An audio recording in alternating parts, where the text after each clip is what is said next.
What is an idiom? An idiom is a phrase or a group of words with a meaning that doesn't make sense. You have to remember that they are not literal or 100% true in their meaning, but they can make perfect sense in a certain conversation because of their relation to the topic. They usually have an explanation of how they came about.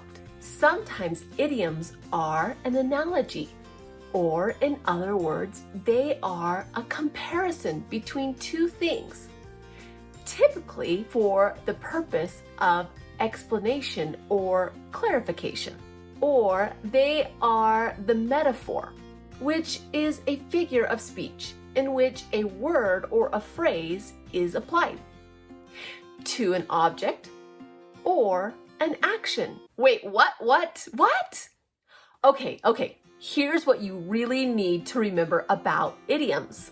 Never read or listen to an idiom and take it literally. They won't make sense. Let me give you some examples. Sit tight. This would literally mean that you would sit down and squeeze your body into a tight place or between things, which, if you did, would be very uncomfortable. Not to mention, you'd look really strange. So, if a person tells you to sit tight, they want you to wait patiently or to take no further action until you hear otherwise. It can also mean to calm down, to twist somebody's arm. Literally, this would mean you take someone's arm and you would turn it around and around, which could be really painful and injure a person. If you take it exactly word for word, you're gonna be in trouble. So what does it mean if your arm has been twisted?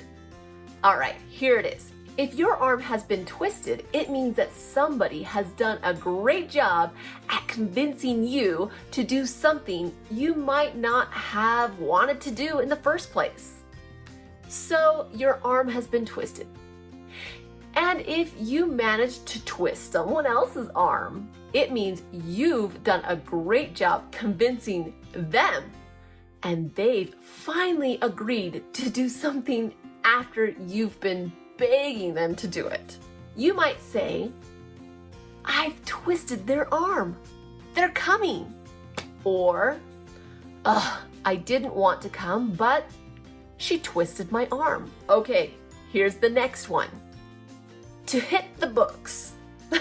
What does that mean? If I were to literally hit the books, this means I would physically hit, punch, slap while I'm reading my books. Doesn't sound like I'm very nice to my books. So, we would not want to hit our books. This expression is commonly used among students, especially those in colleges. Students might say, I need to study a lot, so I'm going to hit the books. It simply means to study. When I was in college, I said, I'm going to hit the books tonight. Sorry, I can't come to the party. This one's fun, especially for the kids. Spilling the beans. Who spilled the beans? Okay, someone accidentally or prematurely gave out some information that was supposed to be kept a secret. But literally, it would be someone dumping out beans or someone purposely spilling the beans. If you are feeling sad or even a little depressed, someone might say, keep your chin up. When they say this, they're showing their support to you. And it's a way of saying, stay strong. Don't let these things affect you too badly. Sometimes when my kids are sad, I say to them, chin up. It's gonna get better tomorrow. Now this is one of my favorites, to spice things up. What does this mean? This means to make things more interesting or exciting.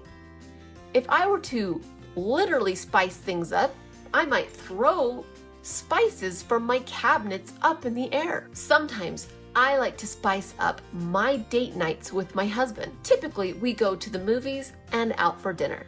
But when I spice things up, we go bowling. These are just some fun examples of idioms. I hope that you enjoyed learning some new idioms. We learned about sit tight. This means to wait patiently. We learned about twisting somebody's arm.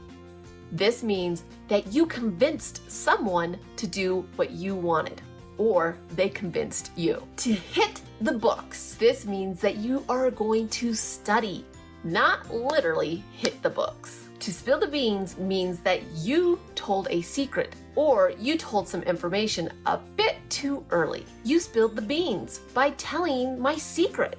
Next is to keep your chin up. This means that you should try to be happy even when things are hard and that it'll get better. So, chin up.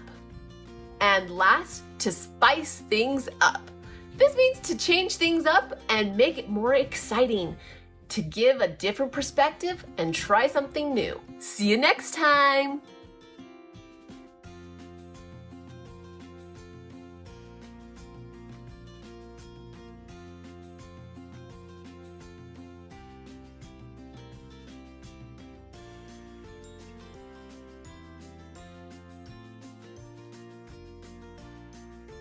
As always, thank you for watching, and please subscribe and ring the bell so you don't miss any of our fun videos helping you learn English a little bit better.